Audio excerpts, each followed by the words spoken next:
Good morning, good afternoon, whoever you are, wherever you are. It's 11 a.m. here on the Pacific Coast, and it's Sunday, April the 14th. Welcome to the Diablocritics. How are y'all doing? Good. All right. We're great. Very good. Isn't it the 15th Monday for David? Just so we're Yes. Oh, it's no. 4 a.m. Oh, It's dear. 4 a.m. for me. Yep. Sick flex, Yeah. Jennifer. Maybe one. Yeah. It's a 4 a.m. for me. You included. Nicely done. So, hello everyone. I've got a few little announcements before we start, as we do always. Very smooth there, Dave. This is a monthly show where we review recent bad apologetic scholarship on YouTube. We're a platform, and it's also a platform where we can briefly share some of the current projects that everyone is working on. We'll do a regular live Q&A. If there are any questions that you have specifically for any one of us here, make sure you include their name in the comments. I'll be in the back end, mainly as a producer role, making sure the comment section stays good. But because of time restraints, we will only be answering those questions submitted in the first 60 minutes. So please, if you do have any super chats or things that you really want to get out, make sure you mention it in the first 60 minutes, because we honestly just don't have time to just, like, it would take all day. Last we month love was the a little support, but nuts. yeah, exactly. And lastly, and most importantly, racism of any kind in this episode specifically, or any episode at all, is an instant ban or mute. And please, no politically charged, politically motivated comments, or keep politics out of the comment section. You'll be warned, and then you'll be muted as well if you do that. So with that said, let's jump into it, and I'll see you guys in the back end. Thanks, David. Nice. Thanks, David. So, as David mentioned, the video that we will be reviewing today has the potential, I think, to raise a lot of big feelings about politics, especially with what's going on in the ancient Near East and in the modern world right now. But our purpose today is really specifically just to focus clearly on the bad apologetics that get what's the word I'm looking for? That get promoted. Excusagized is a new word that I learned in the last few weeks, and I quite like that one. But yeah, so that's where we're at. I guess maybe because we jumped right into this, if people don't know, maybe just everyone give us a one sentence introduction of who we are and what we do. I guess everyone is probably in different places on everyone else's video. That's how this works, right? Mm-hmm. So Josh, why don't you start? All right. I am Joshua Bowen. I'm a Syriologist and Hebrew Bible guy. I do counter-apologetic stuff. I'm apparently the slavery guy all over. So, yeah, that's what I do. So, and Jen? Oh, sure. I am Jennifer Bird. I am a biblical scholar. My PhD is in New Testament, early Christianity, but I teach both testaments. I am actually executive director of the Wild Olive Institute for the Study of Bible and Culture. And I announced that because we are starting season 3 soon, which will be covering the theme interrogating marriage. So interrogating marriage in the biblical texts and literary texts, poetry, and all kinds of cool stuff. So that's so exciting. Yeah, I'm looking forward to it. Wild Nice. Olive is the name of our podcast. So game-changing conversation about literature, culture, and the Bible. Wow, thanks, Jen. Congratulations on that, by the way. Thanks. Yeah, thanks.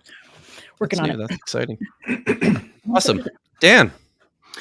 Hey, everybody. I'm Dan McClellan. I am a scholar of the Bible and religion in general, but my specializations are, critical methodologies, cognitive science of religion, cognitive linguistics, and I make a very weird living arguing with people about the Bible on the internet, like most of the other folks here to one degree or another, but I'm just happy to be part of the team.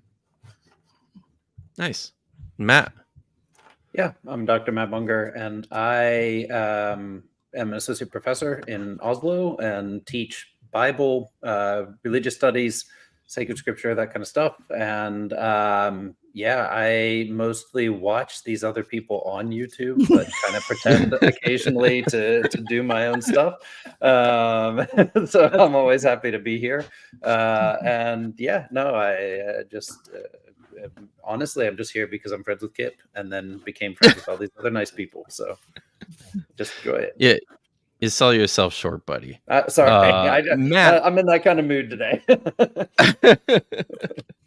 So nice shirt, by the way. Yeah, thanks. Golfing shirt. That's cool. Wow. All right. So today what I've queued up for us is a video on a show I'd never heard of before called I believe the channel is just Allie Beth Stuckey. Have you guys heard of Allie Beth Stuckey before? Not until last week. Oh, okay. New to Jen. But before I previewed the video, had anybody ever heard of this person before? Dan, have you heard of her? Yeah. I have been seeing her stuff being shared on Twitter and occasionally on Instagram. So somebody who's in that evangelical apologetic sphere, and I've been seeing criticism of her stuff from inside and outside Christianity. So I don't know a ton about her though. Okay. I know nothing about her beyond what I've now watched on this show that she has I think several times a week actually, called Relatable on her channel, and her channel has almost I think it's almost 500,000 subscribers. It's a big channel, right? So I thought this was timely. I thought it was pertinent, and I have to confess, because it featured Jeremiah J. Johnston. I took particular notice. Have you guys before seeing the video, had you ever heard of Dr. Jeremiah J. Johnston before? I had not. I've actually made a couple of videos responding to some of his videos in the past. No kidding. Yeah, there was a video he made where. Was that? No, go ahead. He made a video a while ago talking about the 10 biggest discoveries in biblical archaeology. It was an interview between him and someone else. You remember that one? And I found it. The reason I was interested because he was talking about being at Oxford, being in Oxford in 2009, and I was like, I was doing a degree at the University of Oxford in Jewish Studies in 2009. So I was like, I wonder what college he was in. I would like to see who he was studying with, and come to find out that he was not at the University of Oxford. He was doing some program where he was located in the city of Oxford. This is where have we heard this before? but he repeatedly makes reference to being in Oxford, but never clarifies not at the University of Oxford. It's pretty sketchy, the attempt to kind of lull people into thinking that he has degrees from the University of Oxford, which is listen, not uncommon. I did a video response to one of his appearances on Sean McDowell's channel with our friend Apologia, and this is something that he and I both picked up on, but it's something Jeremiah certainly wants everybody to know about him. I've just got this little clip bit here. He's an expert in apologetics. Here it is. Content that I researched when we lived in Oxford. Okay. Sean, when I was in Oxford, if I'm going to do what I was taught at Oxford, living in Oxford, I heard all of the ironclad arguments. He was my examiner in Oxford. Oh, boy. So listen, if there is one thing Jeremiah wants everyone to know, guys, it's that he was at Oxford. Yeah. When I studied at the University of Chicago, was in the stacks. I opened up a book and I read something. So I studied at the University of Chicago. just so everyone's aware too, like, because I've done a little bit of digging on this. Jeremiah did his program at let me pull this up so I get this right. He did his degree is actually from Middlesex University, which is in London, and I'm sure it's a fine school. He graduated in 2012, but he was at a place called the Oxford Center for Mission Studies. And this is a place specifically designed for people going into, mostly going into foreign missions, to give them like a year of experience hanging out in the city of Oxford, getting access to the Oxford libraries and some. So you have to memorize all the Great Commission passages. That should just like kind of get your comprehensive exam. Must be it, in right? the King James. That's the key. Yeah. So Jeremiah's PhD was the resurrection of Jesus in the Gospel of Peter, a tradition historical study of the Achmim Gospel fragment. I'm not sure what that one is. On another interest, a note of interest for me particular is that Jeremiah also did his MA at Acadia Divinity College, or Acadia University, which is here in Canada, way on the other side of the country in Nova Scotia. But he worked very closely there. I think they must. Cool. There was a long time. I got pretty confused about that when I was a kid for a long time. So they have kind of a Cajun accent, is what you're saying? Yeah, an Acadian, I think is how it is over there. Guys, we have to actually get some serious stuff here. This is it. This is all right. Let's get to the point, Kim. Yeah, we got some stuff to do. Yeah. So Jeremiah also studied with Craig A. Evans. Oh yeah. Who left? He left Trinity Western a couple of years after I finished my MA to go to Acadia Divinity College to work on their program there. But anyways, that's just some background of Jeremiah. Shall we start watching this video? Mm-hmm. So Please. As always, just let me know where I need to stop it. I've got 4 sections sort of set off, but I'll play and until someone tells me that we need to stop. Not every Christian understands the significance of Israel, and obviously that's been in the news probably more than ever in recent history, at least. So talk to us a little bit more about the biblical significance of Israel, why Christians need to care about it. We care about Israel because our Savior, the Lord Jesus Christ, is still a Jewish man. We follow a Jewish Savior. And so if we care about Jesus... I'm very bad at this stuff. This will not be unlike our other great videos in the past. So... yeah, that deserves... The show today is no exception to some of the great work that I've done in the past. There we go. So, there it is. Okay, so everyone can see it, can't they? Yes, now we can. Okay, all right, good. I'll press play. Why Christians need to care about it. We care about Israel because our Savior, the Lord Jesus Christ, is still a Jewish man. We follow a Jewish Savior. And so if we care about Jesus, we should care about Jews. Jesus is a Jewish man. He is born in the line of Judah. This is one of the best established facts of the ancient world. I would say it this way, Ali Beth, if we can't believe Jesus is a Jew... I'm sorry. Like that, from history. when I heard that, I just thought it's one of the best established facts in the ancient world that Jesus was from the line of Judah. Yeah. Where do you even just think about that for a second? Yeah. There's a lot of conflation going on there, I think. And I'm going to say it now instead of waiting until later. Like, also, why do we need a reason like this to care about Jews? Like, they're humans. That's why we need to care about them. His reasoning for caring about Jews is a part of the whole anti-Judaic thing he actually has going on. And so I'm just, no, you don't care about Jews because of Jesus. You care about Jews. Spoiler alert. Like, it's a weird, it really is just a weird way to set your priorities, I guess, right? Mm-hmm. But it's not unlike, you know, I've got a black friend. You're right. It's partly It's that, but it's even right. worse given what else he's going to say about it all, right? You know, It's true.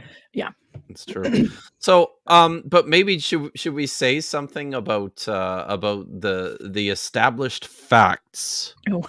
of Jesus, certainly relative to the existence of the Roman Empire? How confident are we about the fact there was a Roman Empire?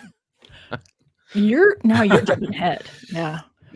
Am I? Yes, you are. Did he not? Should I? You jumped ahead, but we can talk about the Judah thing, right? Yeah, let's so do that's that. that's Let's the question. talk We'll about do that. that. So Yeah. Where are the historical facts that point Line to of the tribe of Judah? Mhm. Yeah.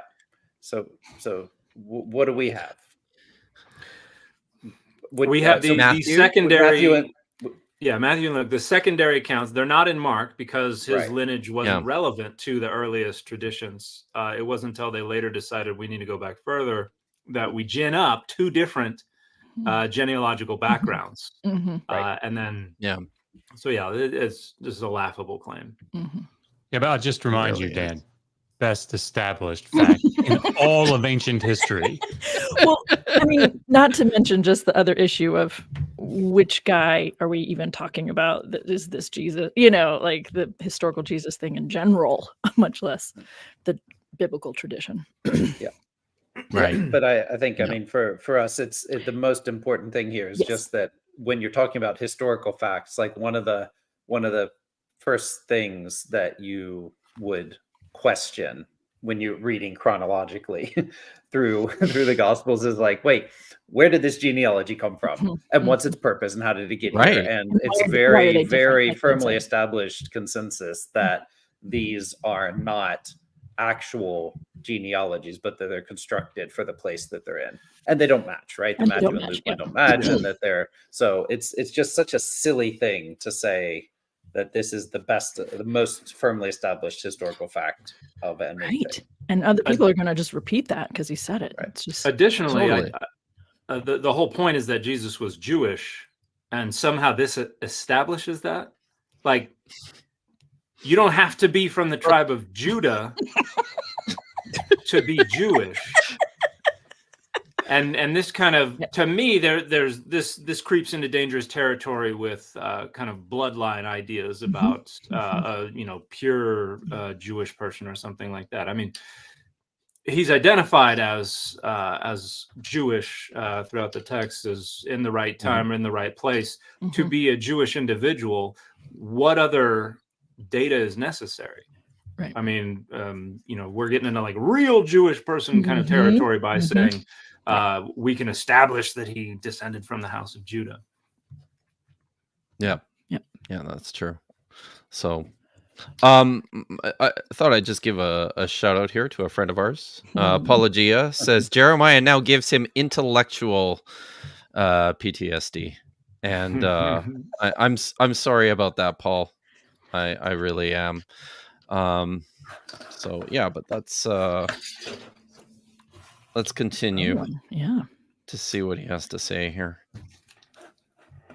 Okay. Wow. Jesus' death by Roman crucifixion, his life, his burial, his death. We can build these facts, which we have about 60 to 65 facts historically within 100 years of the life of Jesus before I ever opened my Bible. So I'm not just waving my Bible around on your program. I'm appealing to Roman historians like Tacitus, Suetonius, Lucian, other artifactual remains. Here's a cool one. Did you know that Jesus' name is known to have power?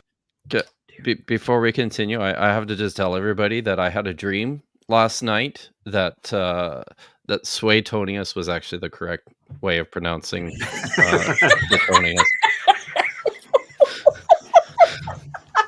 I woke up in a cold sweat. Oh dear.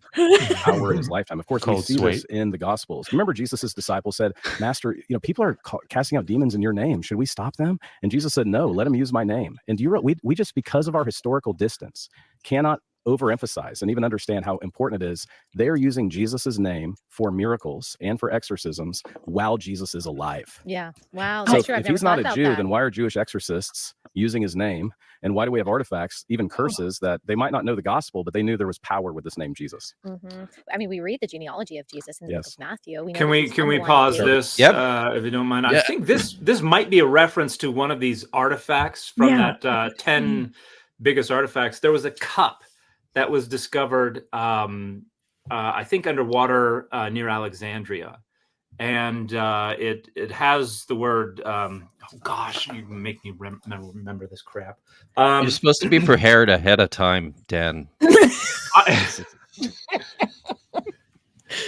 I don't even want to talk to you about how busy I have been. Google. Yeah, I was Google going on to the say, fly. Dan. This is all you I guys. I have to Google my own video so I can remind myself. Oh God. Yeah, there we go. Top biblical archaeological discoveries of all time. Wait for 15 seconds for the ad to play on my own video. But it's a cup that's that says, like, I think it has the word Crestoi or something like that on there. I'm not entirely clear who it's a reference to. Yeah, but it's dated to like 40 or 50 CE, and he's like, this demonstrates that Christianity was already in Alexandria and all this stuff. But wow, and it's definitely not a reference to Jesus. It is another ad. And this is on me because I'm like, yeah, mid-roll ads, go ahead. Right. But and it's about a magician or something like that, according to his reading, and it is, he's misreading the whole thing. You have to assert that certain letters are completely different letters, and then that they've misspelled stuff, and he's the fact that he's saying, again, he's referencing passages in the Gospels as if that's historically accurate as well. I mean, of course he's going to do that because that's part of his thing, but he is doing that again, and it's just kind of embarrassing to. Okay, so here we go. We got Hogistes via Christou, and he translates it as the chanter through Christ. But Christou is spelled Hero Eta Sigma Tau Omicron Epsilon, and so it's an eta, not an iota, for one, and it's also I think something is the chanter is actually I think a plural noun, what they have, but it doesn't work at all. But and the way he presents it, it's very clear that his Greek is rusty at best. Oh, maybe he should have spent a little bit more time at Oxford. Yeah. So, there's no way for that to turn into Christos. What is this where he says he's making this connection, right? We know he's Jewish because other Jews are using his name, right? What's that about? Like, I have no idea. I think it's a reference to this cup. The idea that this cup is some inscription that a Jewish person commissioned or so it was found in like a Jewish. I think it was found in a shipwreck off of Alexandria. Yeah. And well, no, it's circular reasoning. If you interpret it as Jesus, then it must have a Jewish origin or something like that, because of how early he dates it. He's saying this is before you have Christianity as a separate movement. Wow. But I also agree, Kip. It's just it seems like a weird thing to say that because in the Gospels there's stories where people are said to have used Jesus's name, therefore Jesus was a Jew. Like the logic. I mean, I don't know. I'm just saying there's 65 facts and artifacts. I know. I wanted to know what the list was. Yes. And I think there's another conflation, right? I think he's taking like 65, because I hear this often from evangelical apologists, 65 like independent sources for the life of Jesus, or independent mentions of I was going to say probably Jesus. mentions, and Probably mentions, and probably not treating the overlapping. Oh well, never mind. That doesn't apply if you're looking at other sources. Well, if he's talking about outside the Bible, I mean, you've got Josephus, you've got Tacitus, you've got Pliny, Suetonius, Blue Suetonius, and within a century, he said. And if you want to go beyond that, you're just making stuff up. You're accepting. I wonder if it's like what Titus Kennedy does. If you guys have read his book, like, he'll say, like, look, we have the lament over the destruction of Sumer and Ur, and he'll have like a page and a half about it, and then he'll say at the very end, and this is likely the time of Abraham, and that's right. That's it. What? Like, oh, yeah, exactly. Okay. Excusegetics, guys. Yeah. Okay. We good? Should we continue? Yes, please. There's quite a bit more. There is. Historical documents. Right. And so I don't know. There's probably something a little sinister behind any motivations to deny. Well, there's anti-Semitism, and it's been around, sadly, for a long time. You actually have a coin that I gave to you, if you don't mind holding up the bronze coin, which is the larger one. Allie Beth, I want to just make sure our audience knows Palestine is a word that Hadrian, the Roman emperor in the 2nd century, renamed the land of Israel as. I never use the word Palestine when I talk about the land of Israel. After the third, which was a bloody Jewish revolt under Simon Bar Kokhba, that's 132 to 135 AD, if you're following along with us. Hadrian lost so many in the Roman legions at the hands of the Jews, he renames Jerusalem to Aelia Capitolina, which is called essentially the capital of Jupiter. And that bronze coin, which is very rare, was in circulation in the 2nd century. We didn't have social media in the 2nd century. Right. So if you wanted to know what was going on, you looked at your coins. Who won the battle? Who was in charge? And we know from that coin that Hadrian renames the city, so it's no longer Jerusalem, and he renames the region Palestine. So that is a pejorative term. I never refer to Israel as Palestine or the Palestinian territories. Right. And you said that when you were flying. Excuse me. Yes. I like watching your facial expressions. So wait, but is he saying that he thinks that Hadrian is the first mention of Palestine? Is that, I mean, am I interpreting? He returns to it. So does he not know that Herodotus says that in the 5th century BC? Like, yeah.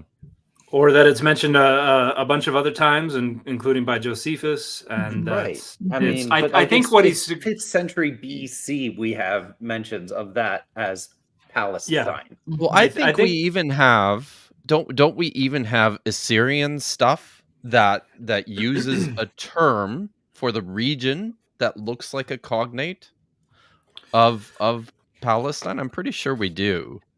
Yeah, it's not like a. I don't know how strong the argument is that it's a cognate, but I do. But by Herodotus, yeah, absolutely, definitely, they are referring to parts of this territory, probably Syria and the coastal regions. There is inconsistency. Judea is a name for around Jerusalem, but at the same time, there are people who seem to be referring to the whole general area as Palestine as well. So there's inconsistency. It seems to me he's trying to suggest Jerusalem specifically was never officially named Palestine until Hadrian. Therefore, it is an imposed pejorative designation, so he doesn't want to call it those other things. Also, Capitolina. What's the term that was used for Jerusalem that Hadrian applied to it? Capitolina. Aelia Capitolina. Aelia Capitolina. That doesn't mean that doesn't mean Jerusalem of Jupiter. I mean, it's a type of mayonnaise, as far as I know. As far as I'm aware, this is a family name, right? That Hadrian adopted for himself. And he called a bunch of different places. Aelia, whatever. Jerusalem was just one of them. Yeah, I don't know a lot about this history. Aelia. Yeah. Yeah, this is a plebeian family in Rome, which flourished in the 5th century BC until at least the 3rd century AD, according to Wikipedia. Well, so it but yeah, still sounds Jupiter. better It's not than Jupiter. It's not Jupiter. It's not Jupiter, people. Also, I mean, there was a lot. Like, I know that it's people like attaching the name change to the results of the Jewish War, right? The Second Jewish War. But I mean, there was a lot going on there. And the province, I believe, was named Syria Palestine, wasn't it? By Hadrian? Yeah. To include Syria, right? Because I don't know, because the Jewish War, that doesn't track. That doesn't make a lot of sense to me. I think we all agree this is just bad everything. So It's pretty bad. There, Right. you noticed that, and I think we have a picture Yes. of it that they don't even. Oh, here The we airlines go. don't even put The Israel. anti-Semitism on some of American Airlines One World partners is something I want to call out. It concerns me. I love American Airlines. I'm an executive platinum. I ride the American Airlines systems to speak. I'm on Qatari Airlines, a One World partner. And you know how you're sitting here. He's an executive platinum, Right? Yeah, right. For wow. the number of because of how often he travels, I'm assuming. Right. When you get a degree from Oxford, you get special treatment. So, Conferred upon you. They just hand you your executive platinum card with your degree, right? yeah. I don't understand how that was relevant at all, but yes. Mhm. No, Just that he would write. I just that really caught my attention. I'm impressed. I have great admiration. I retract any mean thing I've said. I'm a gold member at Aldi. I don't know if I can throw that in, but I would. I hope he'll give me a free upgrade sometime if I run into him at the airport. So We have a Costco card. Okay. it's too late, Kip. Anyway, sorry. Bored out of your mind, and all you can do is sit and look at the map in front of you. Right. And I kind of like jostled. I said, wait a minute. It says we're flying over the Palestinian territories. And if you look at this image, it doesn't even say the land of Israel, as if Israel doesn't even exist. And there's over From the 100 river airlines. to the sea. That's what the Palestinian activists say. From the river to the sea, They won't Palestine will stop be free. until that happens. Which And it's means- even in, yeah. so we see that anti-Semitism creeping in. And this is why, back to your original question, every believer in Jesus Christ should support Israel. Does that Can mean we I agree with interrupt for everything just in a the second? I mean, Yep. I don't know that we'll have time to play the piece you had recorded with Visha. Is that her name? Vishanti. Vishanti. I'm not familiar with her, but she pointed out that the river to the sea is talking about the region of Gaza from the Jordan River on the east to the sea on the west. It's not about saying Israel doesn't exist. It's about talking about a swath of land for Palestine. It's people misinterpret that, I think, is part of what she was trying to highlight for us on that. And I feel like he just made that implication, at least, or she did when she talked about from the river to the sea, as if that means no Israel, but that's not what that phrase is about. I'm not deeply informed on it. I was just taking that cue from Visha. No, I think this has been like I think this is as all slogans are. This has been picked up and used and abused in all sorts of ways, right? But I think what you're getting at, Jen, is exactly right. That the spirit of it in its origin is about. It is about just establishing Palestinian independence. Vish says, exactly. give us, respecting their own space. Yeah. Just give us what Right. everybody else has. Right. So it from the river, the Jordan River to to the Mediterranean Sea. But maybe I'll just wait until the conclusion of this clip, and we don't have time to go through the whole thing, but I'll play a little bit. Josh had a very sensible idea approaching today's stream, since not one of the five of us is Jewish. it's always useful to get a Jewish perspective on topics related to anti-Semitism and to philo-Semitism. So I reached out to a mutual friend of several of ours, Vishanti. She's active in our community. She's active on YouTube, and she and I had a 1 hour conversation. And I might put the whole thing up on my channel at some point, but I pulled out some clips. I'll play one of those when we're done here. But she's got some very pertinent thoughts about exactly what's going on here. So maybe I'll just we'll continue with this to the end of this section here. Modern state of Israel? Absolutely not. I don't agree with everything in the modern United States government, do we? We certainly don't. But I do support the Jewish right to exist. So the conflation there between the Jewish right to exist and conflating that with Israel is just, it's basic, just underinformed way of talking, right? It totally is. I'm jonesing to get to some other stuff So I think before we do, I'm just going to I'll play a clip here from the talk that Vishanti and I had the other day, and then we can continue here. Loving any culture is part of that. From a quote unquote Christian worldview is also sharing the gospel, right? Yep. We love the Jewish people so much that we're duty bound to try and convert them.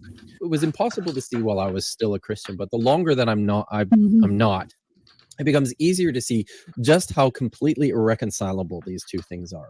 Christian conversion of Jewish people is a form of it's a form of cultural denigration as much as anything. As charged and loaded as the word is right now, mass converting Jews to Christianity is a form of cultural genocide. Being Jewish has some pretty firm red lines around it. Like the way that we've defined ourselves does not include Jesus is the Messiah. Outsiders don't get to tell us, well, actually, yes, you could still be Jewish and recognize that Jesus is the Messiah because he's Jewish and he's your king. So you should accept him. You don't get to tell me how to be Jewish, and you don't get to tell me what being Jewish is if you're not a Jew. There's such a historical failure here too, right? Because it's pretending that the religious political situation in first century Palestine is something that we can just transplant into the 21st century, right? Without recognizing that Christianity and Judaism as they exist in the modern world have been defined over centuries now, millennia of development through this. Yeah, spent 2,000 years defining who they are and who they're not. And they're still going through it because Christianity is known for its schisms. If you want to be a Jesus believer, go for it. I'm not going to stop you. You're welcome to do that. Live your best life, but leave us alone. If you were to try to convert Jews en masse, you're literally saying we want to get rid of Jews because if they all converted to Christianity, there would be no Jews left. That's right. So, there's lots of good stuff in it. So I think I will probably just publish the whole thing at one point. But she makes a number of I think pertinent observations about, and it's the sort of thing too where one of the things that we see in modern evangelicalism in the United States in particular is this strong notion of returning to some sort of Jewish roots of the religion, and I think people just fail to understand just even what early Christianity looked like, and I don't know, what do you guys think about that, about the plausibility of returning to or even knowing what an early Jewish form or even what was that the early Jewish forms of Christianity? It was Greco-Roman Jewish to begin with. There's a wonderful book written by my thesis supervisor at the actual University of Oxford. His name was, or it still is, Timothy Michael Law. He wrote a wonderful book called When God Spoke Greek, which is about the influence of the Septuagint on the context for the rise of Christianity. And I've heard different names: Torah observant, Messianic Judaism, Hebrew roots stuff. These are attempts to try to appropriate basically Jewish cultural features for Christianity, even though the earliest Christians would have been speaking Greek, or if not Greek, then Aramaic, but overwhelmingly Greek. Yeah, and I mean, I think this is one of those things that is really easy to misunderstand or to confuse, because there's been this idea that there was a massive Jewish movement of Jesus followers that then went out into the world and you know, made these disciples of all nations or whatever.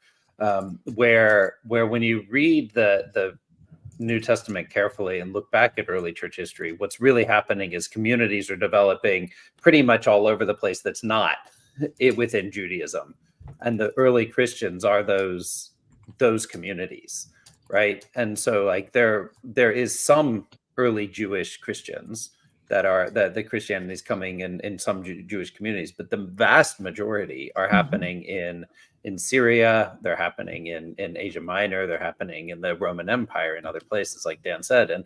And so it's not always easy for people that are trying to make sense of their New Testament and their Christianity to understand that this wasn't that this wasn't just a Jewish movement, but it was very, very, very quickly a movement of some people who had been, or who were Jews, telling other people within the Roman Empire, hey, listen to this. And those people were, from their own cultural perspectives, joining this movement. And that is why all these debates happen in early Christianity about how one should interact with Judaism. Do you have to conform to the laws? Do you have to become circumcised and follow kosher laws and all that? So it's really important to actually think about what's going on in early Christianity when we're trying to talk about early Christianity as a Jewish movement. Right. Yeah. Right.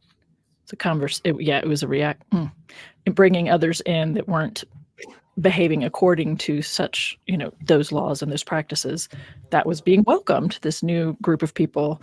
Yes. And what does it mean? Yeah, missing from this conversation, I feel very much so, is just the tone deafness with regards to, you know, 1500 or 1800 years of Christian history and Jewish history, right? And just how you know, how much the persecution of the church of Jews for hundreds of years deeply affected and shaped their own theology and their own identity and worldview. I can't help but also want to say that the definitions that Paul put forward ultimately end up being very anti-Judaic, right? The ideas that Christianity is founded upon, right? And so when you have someone who's a super conservative evangelical trying to say that he loves Jews, he's very ignorant of his own theological, like the implications of his own theology. He's ignorant of the church history. He's ignorant of a lot of things that have gone on that if you can look at it a little from a step back a little bit, you don't get to say like, I don't, I know there are people who identify as Messianic Jews Messianic Jews and Jewish Christians. And I understand that, but I also think that those are spaces that are not well informed on what the 2 or 3 different ideas that they're juggling are actually saying on their own terms, so that when they're mixing it all together, they aren't aware of the contradictions or the, and that's fine if that's what they want to do, but it just, okay. I think is my microphone better now? Okay. Yes. Yeah, I was one of the settings had gotten messed up. It seems to be kind of an identity marker these days, this philo-Semitism, and it seems that people are seeking out rationalization and reinforcement for the legitimacy of this identity marker, even if they have to reach to folks who are not qualified to speak about this, and they're going to reinforce this identity marker using false claims about archaeological discoveries, very thin, very sophomoric readings of biblical texts, and they're going to appeal to pretty blithe anti-Semitism along the way to try to prop up this identity marker of real Christians love Jewish folks, but we love Jewish folks in a real Christian anti-Semitic kind of way. Exactly. And so it's about trying to gin up some kind of authoritative reinforcement for our anti-Semitic philo-Semitism. Yeah, and I know we haven't gotten to this point in the video, but I'm just dying to get it out there, so I'm just going to just bear with me, because he talks for a decent amount of time about Romans 9 through 11, which I just have to be very honest. My next book is on Paul, and I am dreading having to deal with those 3 chapters. Right. And so those in that section is where it talks about all of Israel being redeemed or being saved. And this premise that Christians have over the centuries clung to, that no, Jews really will come around to loving Jesus. And I'm going to put a link in the comments, because Martin Luther of Reformation fame believed just what we hear Jeremiah Johnston saying here, which is the Jews are good and God loves them and they are going to be saved. And Martin Luther believed that at the beginning of his ministry. Well, I think he started out headed into the priesthood. And by the end of his life, he was writing horrific things about the Jews. So I shared a link to some segments of the Jews and their lies. And just even the pieces that are clipped on that website are so disturbing. It is unnerving to me. He talks about, burning synagogues, and he talks about destroying these people. This is Martin Luther, right? Like 16th century. We're not talking Holocaust, right? I was like vibrating as I was listening to Jeremiah talk about these things, because it's like, yeah, you don't get it. You not only is it on a just linguistically and definitionally he doesn't get it, but this is not new. This has been what Christians have been doing and saying and believing, and nobody, right? So I always try to make sure students know about that, like the some of the things that are described that Martin Luther put in writing in the mid 16th century look like what some of the things that were happening during World War II and during the Holocaust. Like, this is right. So serious implications. That's what I've been dying to say. I'm muted. Yeah. Well, maybe let's unless someone has anything else to finish up with, maybe let's just move on to the next section here, right? All right. So we need to make sure we read the Bible. We don't let learn from everyone, but don't let anyone think for you. Be a good Bible-based Christian. Form your worldview from what the Scripture actually says.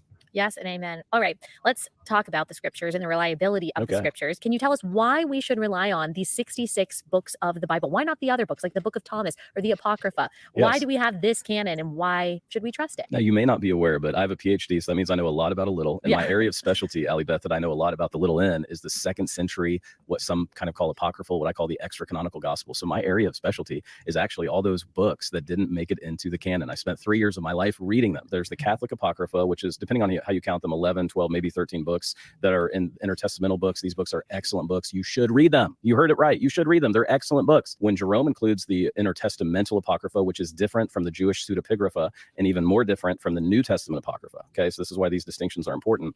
He includes these books. He says they're helpful but not sacred. It's likely that Jesus would have read all of the what we call the Catholic apocrypha. These are books like First Maccabees, Second Maccabees. Alibeth, these are super inspirational texts if you're a Jew in late Second Temple Judaism with the Roman occupiers Inspirational, but at not hand. inspired. Exactly. Inspirational, not inspired. Inspirational, not inspired, guys. I mean, there's a. I agree. I'm not. He's not wrong. They're inspirational. They're not inspired.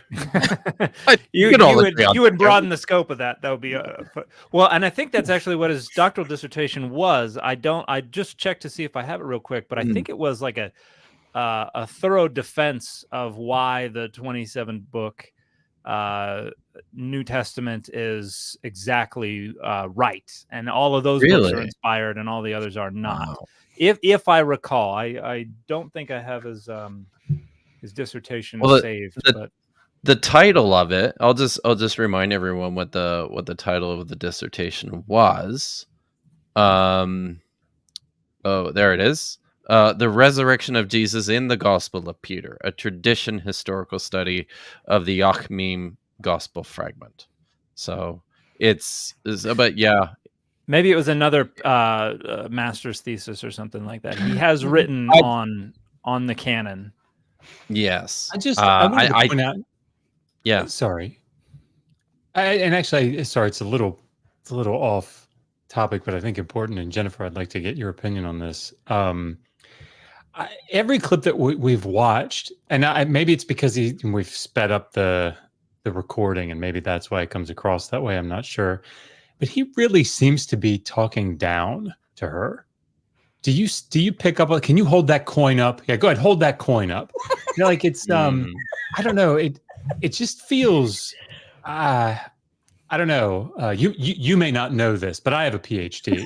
It just. I think we should all practice saying that, by the way, because it's an important thing to do when you get interviewed. It's like saying if you have to tell somebody you're a superintendent, you're not a superintendent, right? Like if you have to tell them that you're their boss, then you're not. That's what that felt like to me. But do you feel that? Or is it just the recording, the way that we've sped it up, or am I on to something here? I think it's a little bit of both. I think because I read him trying to kind of reach people in general by the way he keeps what is sometimes within evangelical spaces seen as a very relational thing to do, which is to constantly refer to the person's name and be very always right. This kind of, but so I don't know that I necessarily actually had as strong reaction to that as you did, but I think of it more as a function of that space in general. But there's certainly some of that going on for sure. Yeah, he is a pastor at a very large mega church in Texas. By the way, he's so then it definitely is that. Yeah, I think I tried to ignore it, the condescension. So since you've asked, maybe the more I reflect on it, I'm like, oh yeah, I guess it did bother me, but I just knew I wasn't going to like what he was saying in general. So I mean, I can imagine that you see this every day, all day, maybe a reason, but yeah. People talking at me. It's just not the worst that I've seen today. So, exactly. It's not that bad. Right. Oh dear. Can I interrupt what the flow is right now? Just I saw one comment, and it could be but one person did say, Notan Amoprog, I hope you teach your students that Luther was not a racist anti-Semite. You are misrepresenting him otherwise.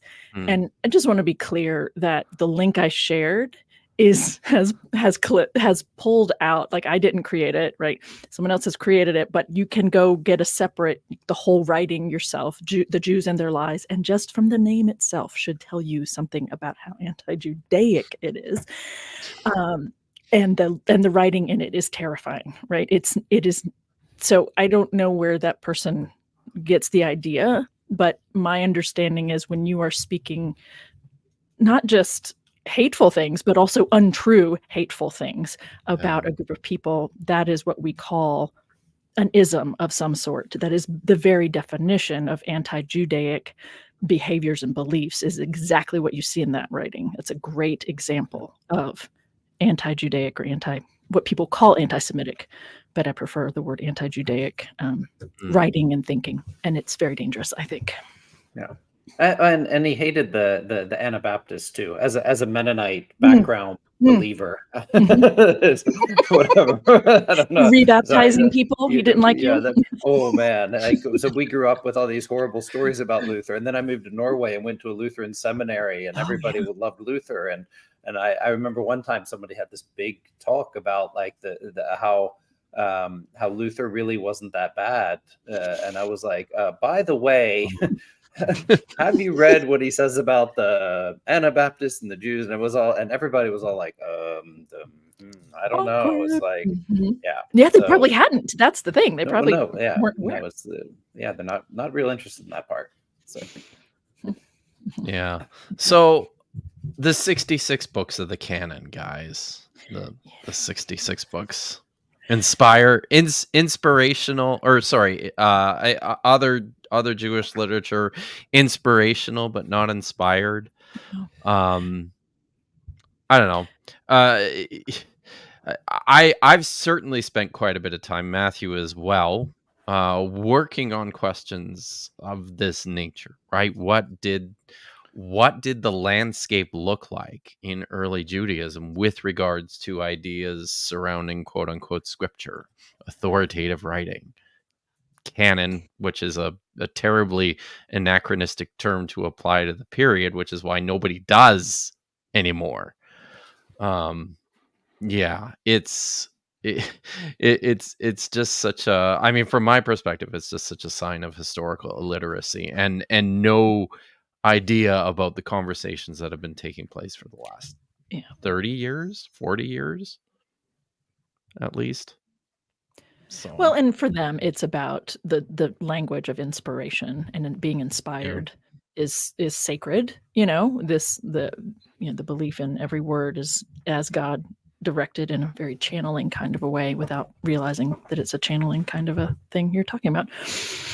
But specifically the Protestant canon. Oh, that's true. Right. None of that apocrypha. Yeah. So people are aware there are several different church canons. Yes. The Catholic Church has one. The Eastern Orthodox and the Ethiopian Church has their own. It's pretty broad. So. Yeah. Well, can I bring attention to a comment from Jay Pasek, because I think it sort of is really important here. He says, Digital Hammurabi, it takes 5 of you to go after this Johnston fellow. He must be a real threat to all your liberal scholarship. And this is it, right? Nail on the head, right? Saying the quiet thing out loud. Thank you, Jay. That's it. I'm eager to get to the part where he's talking about there are no contradictions in Scripture. Is that in the next section, or is that in the one after that? Well, let's just keep going. Let's transition now to the 2nd century Gospels, like Thomas. You just asked about the Gospel of Peter. These texts, the first thing I share with my students, and always pastorally, but have you actually read them before you ask me why they're not included in the library called the Bible? That's what the Bible is. The Bible is a library of 66 books. Have you actually read any of the quote unquote Gospels? Have you actually read them? Because the Gospel of Peter, which is late 2nd century, it's written in Greek. We only have one copy of it. It's been lost. It's called P. Kairos 10759. It was lost in the Cairo Museum.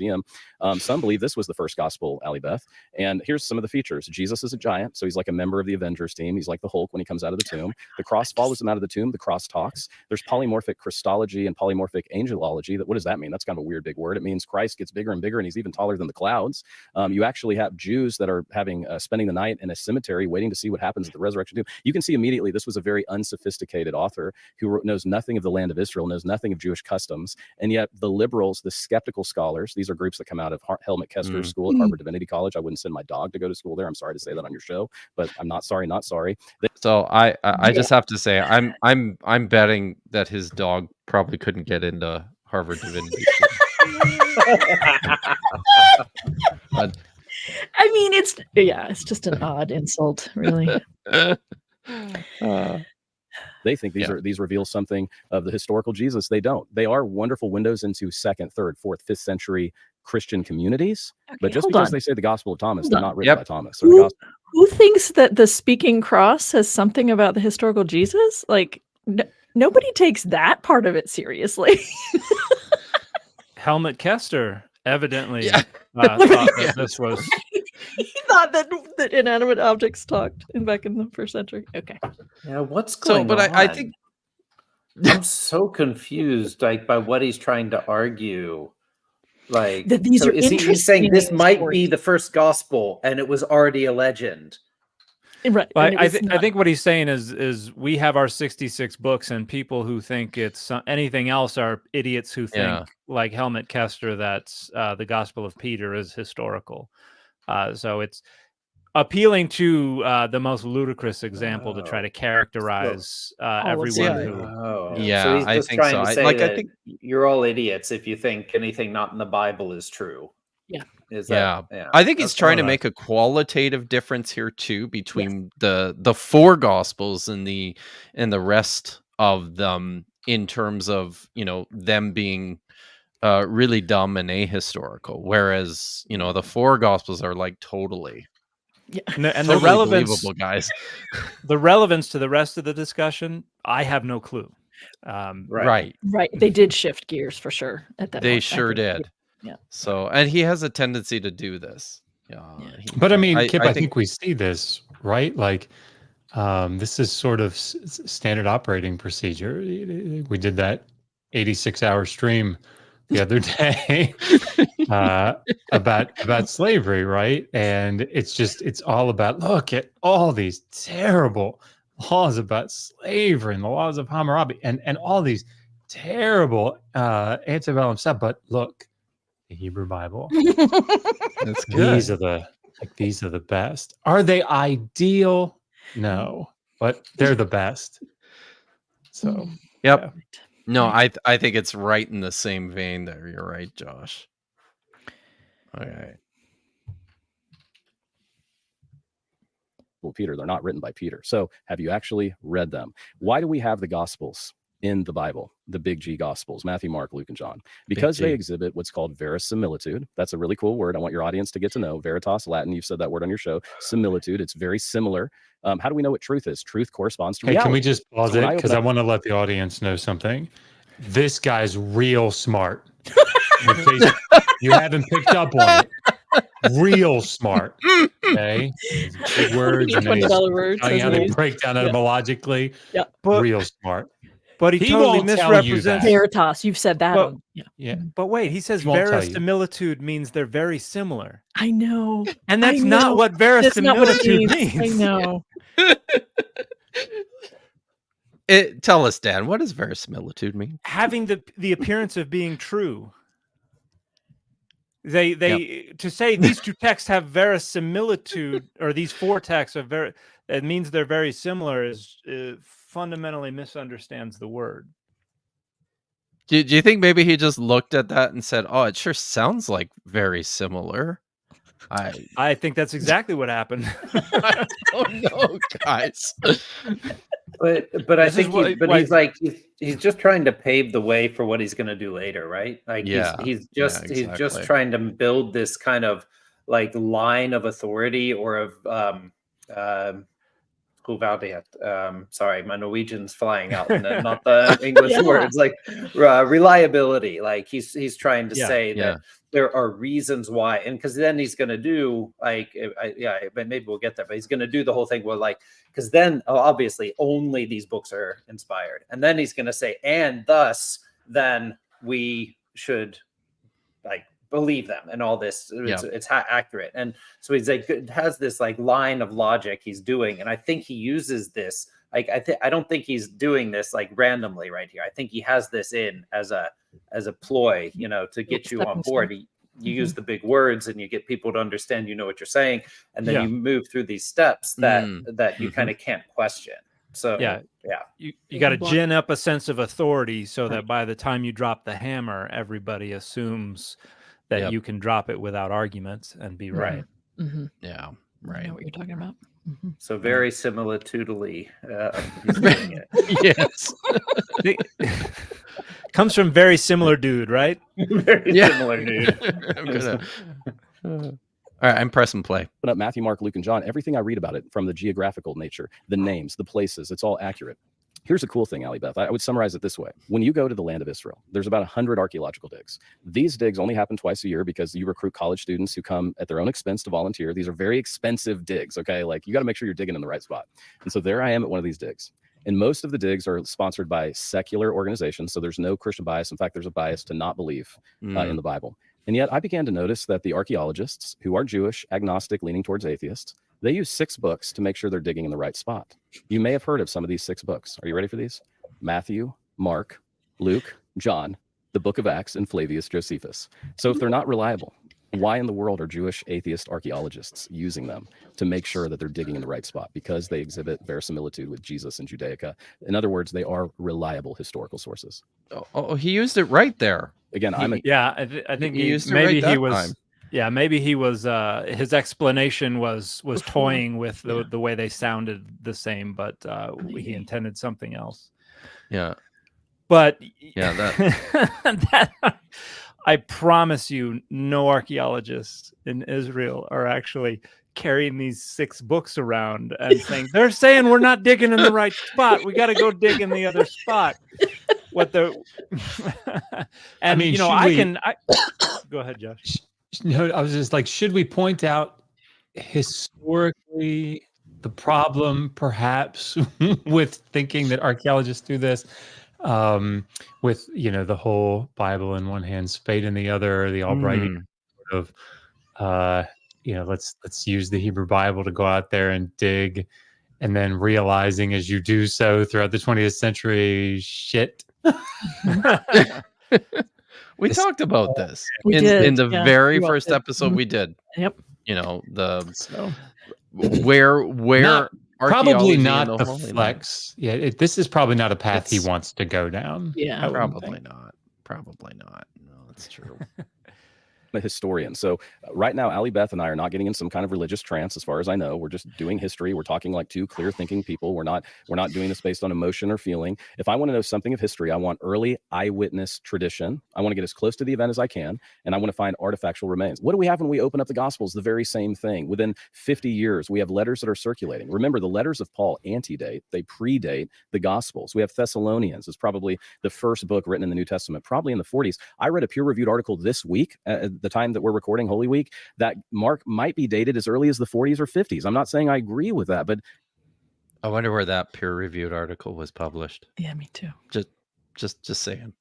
Can you believe that? Why do we second guess the books of the Bible? Because we have this hyper skepticism towards them. And so when you study the 5,800 Greek fragments of the New Testament, as I have, you can go to Mount Athos, by the way. There's 1,000 Greek fragments there. You'll see that the Gospels begin.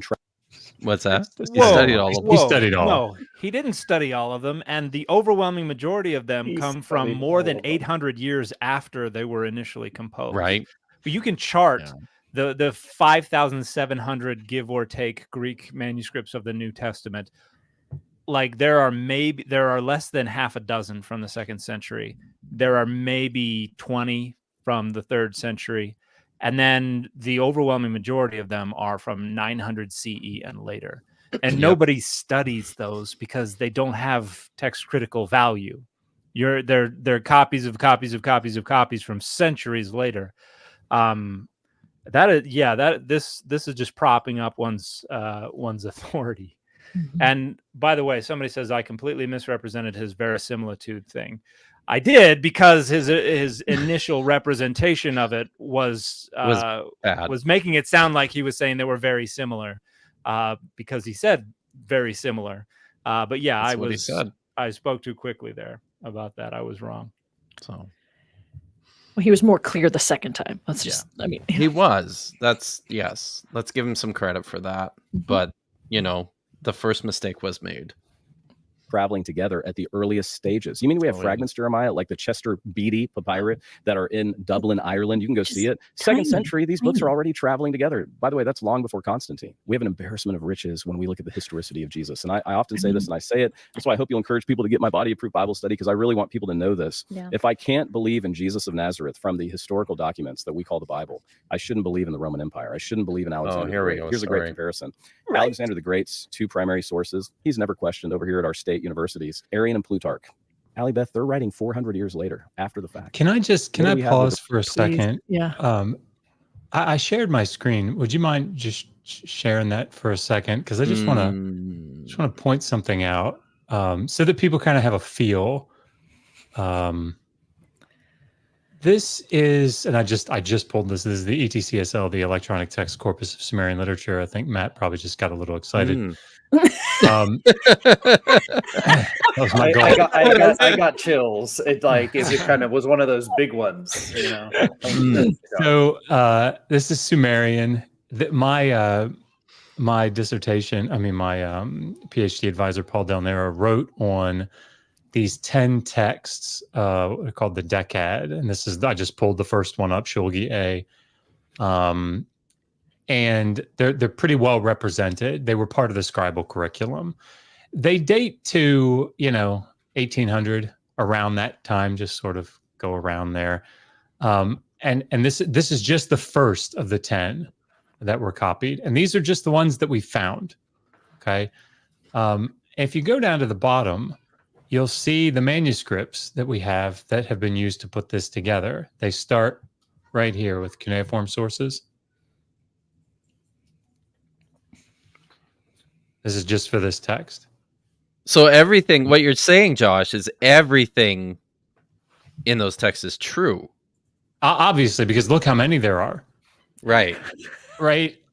So, I mean, like, and these come from 1800 BCE, right? They're 1800 BCE. So they're much earlier.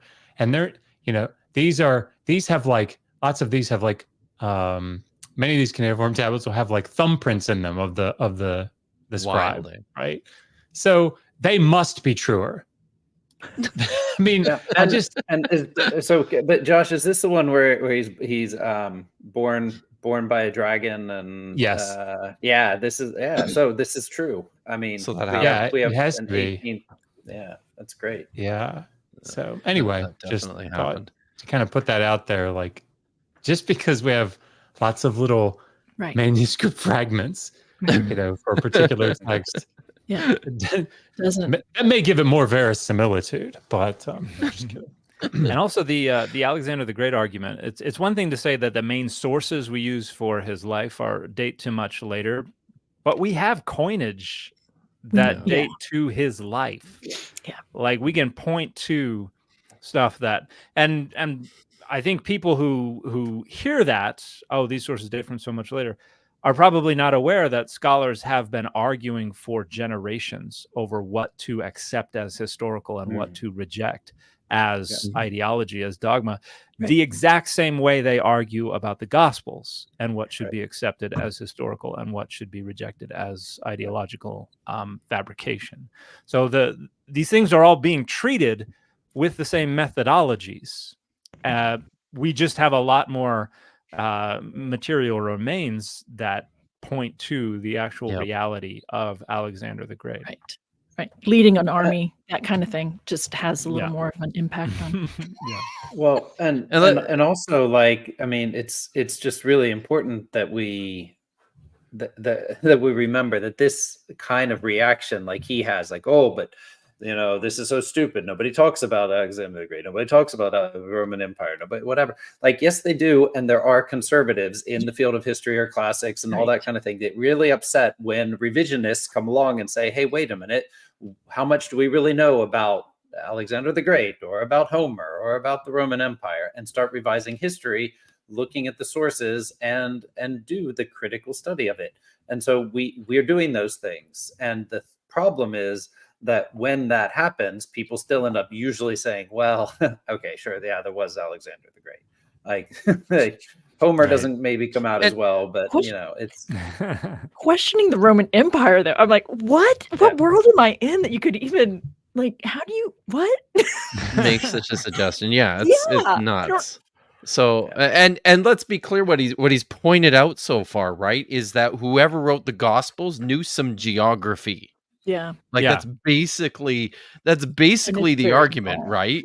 Yeah. I could look if I have a whole collection of Daredevil comic books, I can probably find Hell's Kitchen.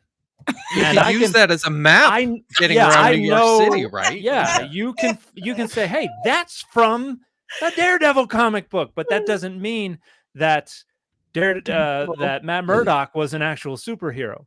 But he was. I think, right? Wasn't he? Pretty sure he was. So yeah, and I know that we need to get on to the question, so I'm just going to throw out there. He also throws in that comment about he compares the time distance between the passage of time between Jesus and the Gospels to writing about World War II now or 50 years later, as if there's any kind of text, like as if anything about that comparison makes sense, right? Well, and it's a really, I mean, I love that that because we have a case here in Norway, right, like the past few years where there has been someone who has gone back and looked at sources and gone through stuff and has been revising what the way Jews were treated in Norway during World War II. And we see that there is this really big change in thinking, because for the first, generation and a half, everybody was like, of course we did everything we could for the Jews. Yeah, no. And so that it was all this optimism about that, of course. And then she went back and said, well, actually we knew quite a lot, and people probably knew quite a lot about what was going to happen and didn't do anything to prevent it. Yes. And so when you rewriting the history of what those actions that were done were and the motivations, and suddenly history looks very, very, very different within 50 years. And so there really is that kind of thing where you can say, oh, we have firsthand evidence, and like, yeah, sure, you have firsthand evidence, you have artifacts, you have facts, but history is the interpretation of those facts. And there's a significant difference in terms of the collection of data that this person had to work with from the middle of the 20th century versus the way that information was passed and copied in 2,000 years ago. I mean, you just look at Luke, and that's within a century, ostensibly of Jesus's birth, and entirely flubs the relationship of the census that could not have taken place before 6 CE and Herod's reign, which could not have lasted beyond 4 BCE. I mean, just being, however many years off that may have been, 60, 70 years up to a century, doesn't mean you have that is more accurate. This is something I get all the time. Everything needs to be interrogated on its own terms on a case-by-case basis, and trying to use generalizations to overrule the data, to overrule the individual idiosyncrasies of a given claim, I think is bad scholarship. Yeah. Well, I think. No, go ahead, Jen. No, go ahead. I was just going to say, I think we should probably we're not going to be able to watch through the rest of this, because we should probably get to some super chats and questions. So really quickly then, since we're going to do that, if you don't mind, because one of the things he does, he makes kind of a big deal of trying to ignore or discrepancies because he has a need for Scripture to be inerrant, and he makes a big deal of Scripture being inerrant. And I thought I would plug this particular book of Bart's because of Ehrman's, because he goes through really helpful examples. Can you pull it up again, Jen? There we go. He goes through very helpful examples of contradictions. That's just what they are, right? You have eating the final dinner. What is that final dinner Jesus eats with his disciples? And he just has a whole list of them, and it's okay. And, evangelicals and inerrantists are not, can't handle that, but let's just be honest about it. And here are a whole bunch of examples, and then that just kind of helps you start to see things differently, I think. So if you're interested in newer Testament examples. So does anybody else have concluding thoughts or things to say about the video in view of the fact that we're not going to be able to get through it? So I have one. I was going to say I have one thing that we didn't get to, but towards the end, Jeremiah brags about posting stuff from his private his private artifacts collection on social media, and at one point claims to have a 1,000-year-old Torah scroll, which is not really believable, but also that's bad, right? And it gets worse because he then brags about how this 1,000-year Torah scroll was looted out of war-torn Iraq. Yeah, and hidden in a tire to get out of. Yes, like it's nuts. So and this, I mean, this is a sore spot with me quite a bit, guys. Like material culture, archaeology. It's not your sandbox. It's not your playpen. It's not the place that you go to get cool stuff that your friends don't have. I don't know, like it. Yeah. Anyways, anybody else? But see, I was going to mention the same thing, that I think like there's so much authority grabbing that's going on here. And the whole thing, like you named this philo-Semitism in the New Testament, but like really he just uses that as a ploy to be able to say the New Testament is super perfect and everybody should listen to me because I'm a doctor and I know things and I have things.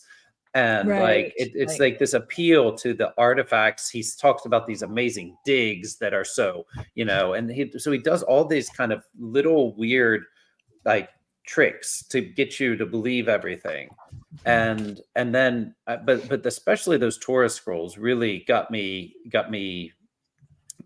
interested, because they're only like 5 or 6, maybe like 4 or 5 scrolls from 1,000 years ago. Like there's not a ton of stuff available. Well, and so the Sassoon Codex, the Sassoon was recently sold, so I don't think that's the one, right? We have we have the Aleppo Codex. I'm guessing he doesn't have the Aleppo Codex. I'm not sure what he has, but it's, and I'll put this out there. Like, if you watch this, dude, show us. We're very interested in your 1,000-year-old Torah scroll. It's cool. Just embarrassing. Absolutely. Yeah. Like somebody should. He should probably tell someone. You should show it. And tell the authorities, because they might be interested in it. They probably would. It's like when I ask my some of my friends and family for evidence for flat Earth, because some of them are flat earthers, and they can't give it to me. I'm like, please, I want to know. Tell me about this. Like, I want to know if we're on a flat Earth. Like, give me the evidence. And they can't present it. So, yeah. And I think that's an important point to make. I think this is pretty standard apologetic argument by assertion, where they're not going to be questioned on the overwhelming majority of things, and the audience for whom they're performing this conviction and this knowledge and this expertise isn't going to care anyway. And so they can just say these things to the public. They're going to achieve the rhetorical goals of saying these things. And folks like us are going to point out that this is riddled with fallacy, riddled with false claims, riddled with attempts to try to puff up their qualifications and all that kind of stuff. And they don't care, because they're performing for an audience. And as long as they achieve the rhetorical goals, then they've done what they're there to do, and they don't care about the rest of it. I was looking at the notes really quickly, and he continues to go on to make a big deal of there not being any contradictions and things like that. And so I'm going to point out another book that I love, which is the Gospel Parallels. It was a book. I'm on it, Jen. Yep. Are you? There we go. Thank you. Yes. Thank you. I got to use it in my undergrad class, and she had us highlight like where like each of the ideas and traditions were different. So we have like, this is the synoptic gospel parallels, so just Matthew, Mark, and Luke.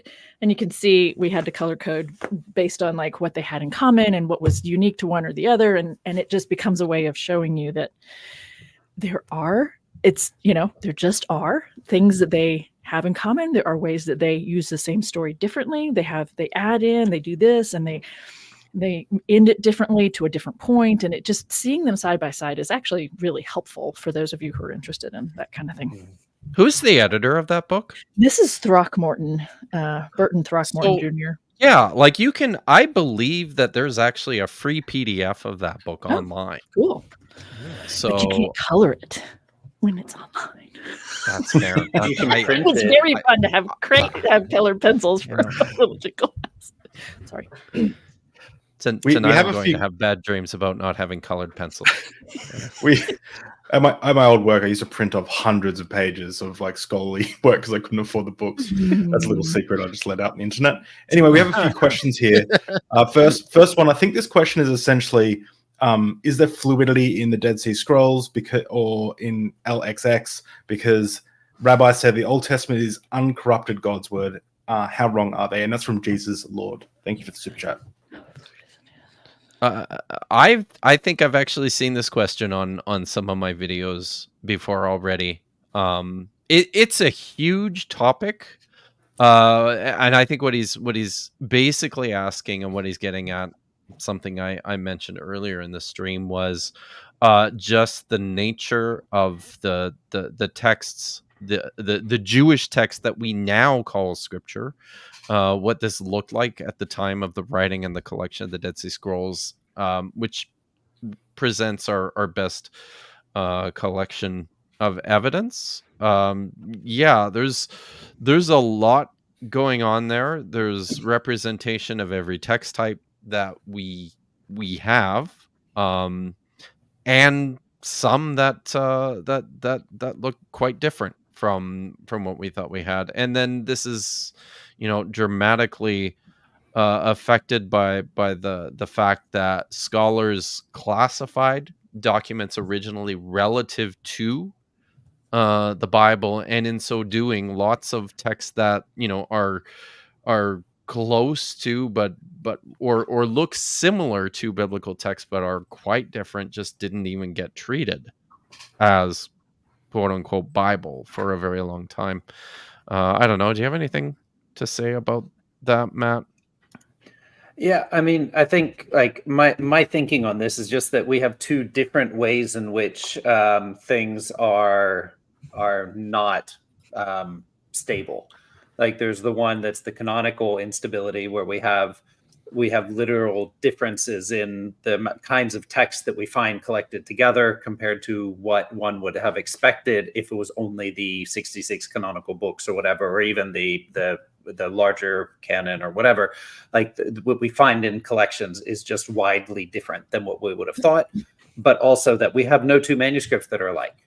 And so there's just like when you talk about fluidity, like on some level, there's always something going on, but that we do see true literary fluidity among the Dead Sea Scrolls, and especially when we looked at the comparisons with the Septuagint.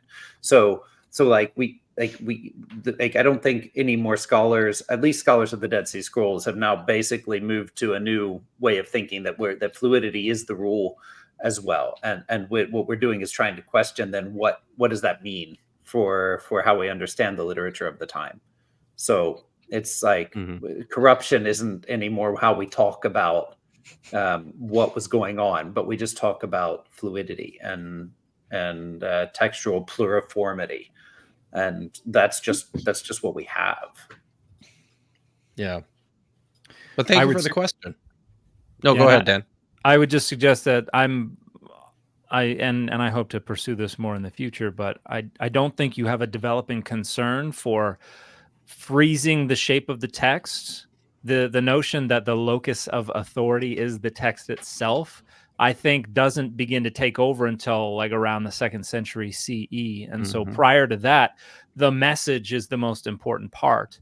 The text is just a manifestation of that message. And so the authority is not in the text. And so it's not as important that the text exactly match, as long as the message is gotten across. And so I think you see a kind of taking over of the inviolability of the text rather than the message around 2nd century CE. And I think you see this in the Hebrew Bible as well as with the New Testament, where we're moving towards the locus of authority settling on the text itself. And that's why there's a move towards standardization in that time period and away from fluidity. And we're just looking back on the fluidity part through the lenses of the text is the locus of authority, because that's how we've always thought about it. Yep, exactly. And let's talk about your project sometime. Was that? Sorry, just as an aside here, the self in the side chat, if you could stop proselytizing, that would be great. Thank you. That'd be good. I was going to say some rude stuff, but I'll leave that for my own channel. Archival Blob, thank you all for your work. You make the Bible really interesting. Thank you for the super chat.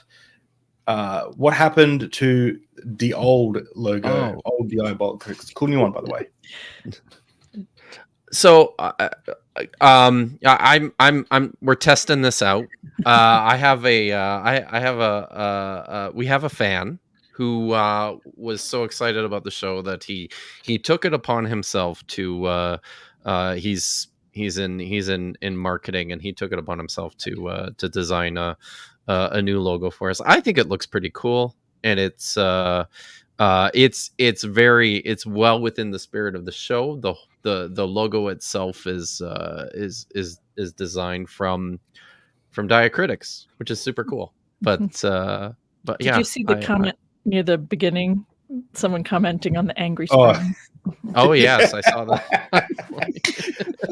Still deciding that's a good thing or a bad thing, but I as soon as I saw that, I'm like, oh, okay. I'm okay to still embrace it, just so clear. Does it represent new life or something? Like, let's find some biblical meaning to it. Well, it's all, everything for the person is right there in this. It's all about the sperm. The seed.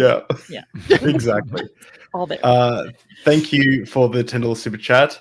Dan, in a live chat, you talked about Tom Holland's book and how it misrepresents scholarship on Enlightenment and Renaissance lit. Can you recommend these? Apologists are constantly citing this book.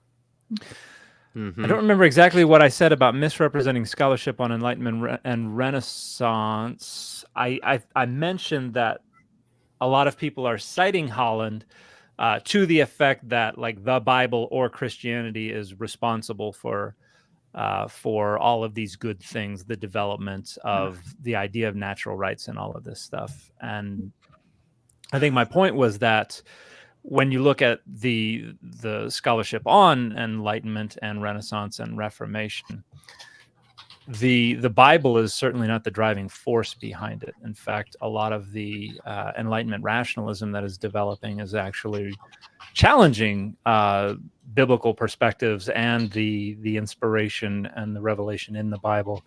Oh gosh, there are a handful of texts that I think do a really good job of talking about this in the Enlightenment and the Renaissance, and I talk about it a little bit in my dissertation, or at least a chapter that I cut out of my dissertation. But I don't think I could name them off the top of my head. But I think my main point was just that this notion that Christianity or the Bible was a driving force behind the development of the Renaissance and Enlightenment rationalism is not how scholars talk about either. I've got Holland's book. I've read bits and pieces of it. I haven't read enough of it to be able to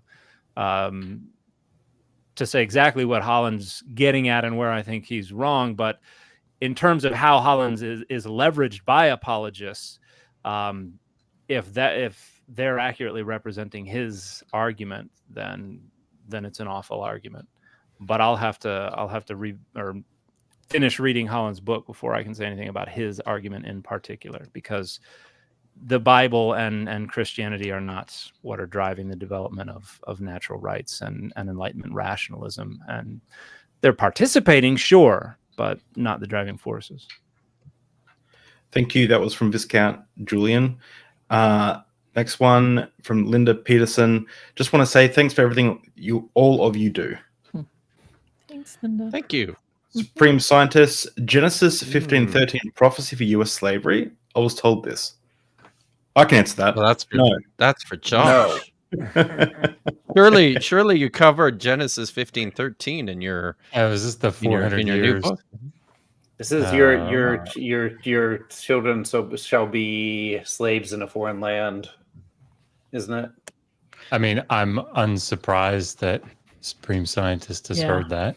Know this for certain, that your offspring shall be aliens in a land that is not theirs, and shall be slaves there, and they shall be oppressed for 400 years. I mean, I guess it seems like there's a proximate target of that prophecy. I'm trying to.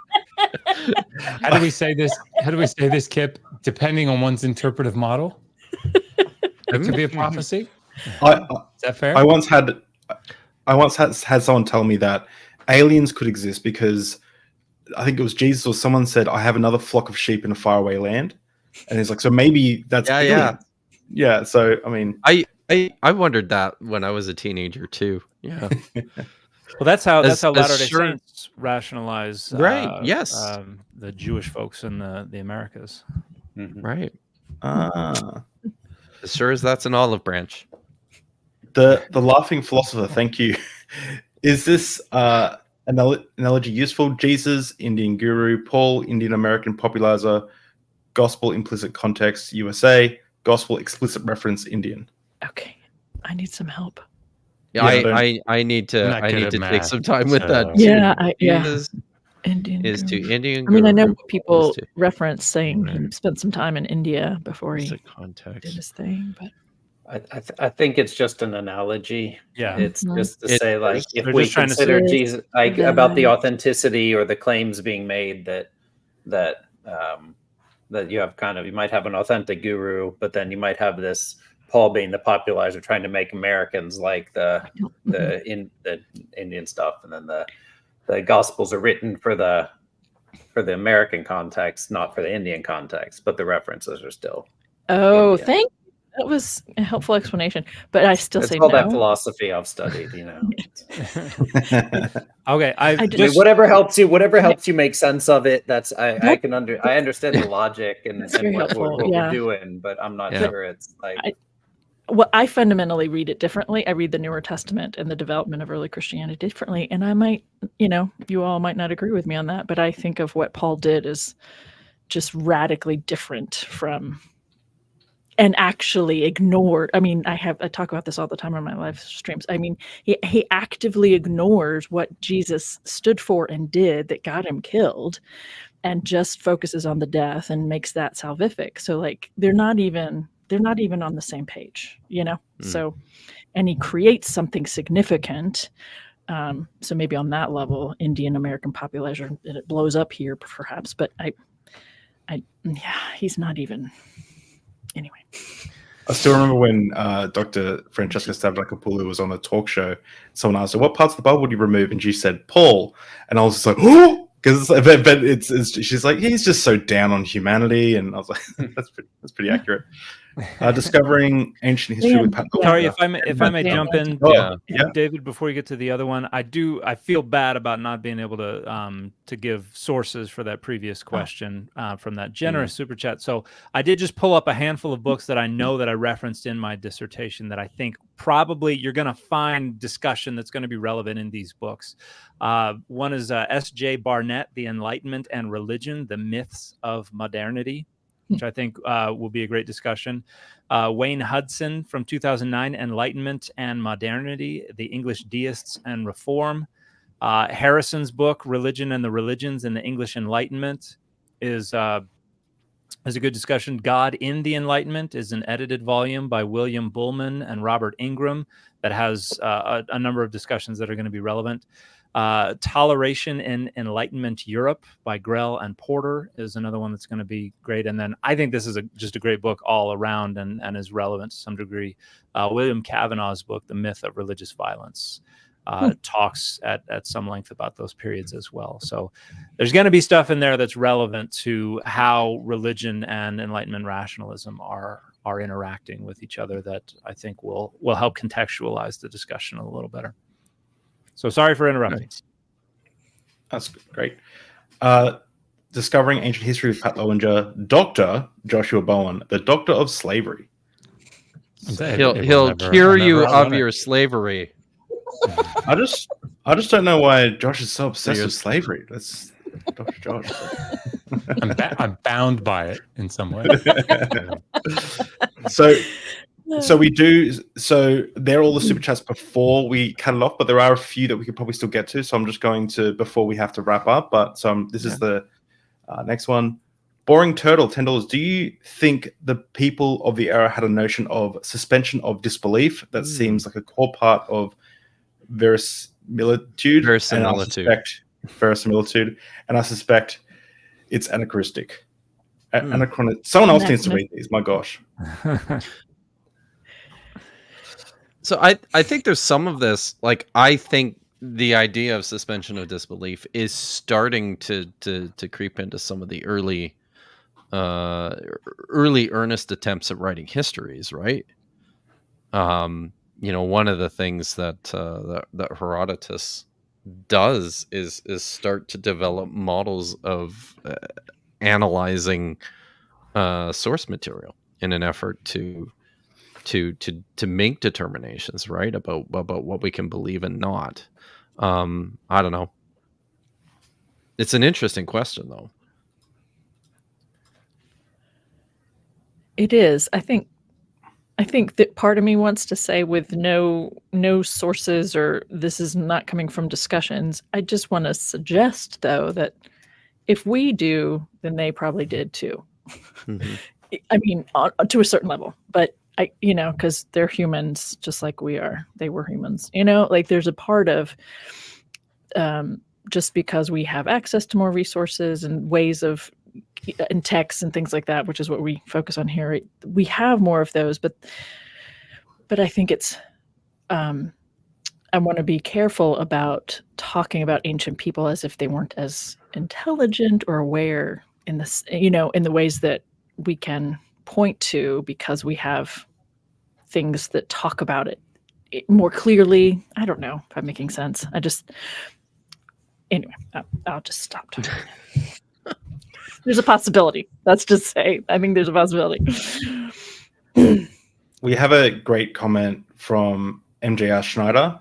You previously argued that there was no extra biblical sources for Jesus not derived from tradition about his resurrection. Why would Josephus's account of James, the brother of Jesus, not count?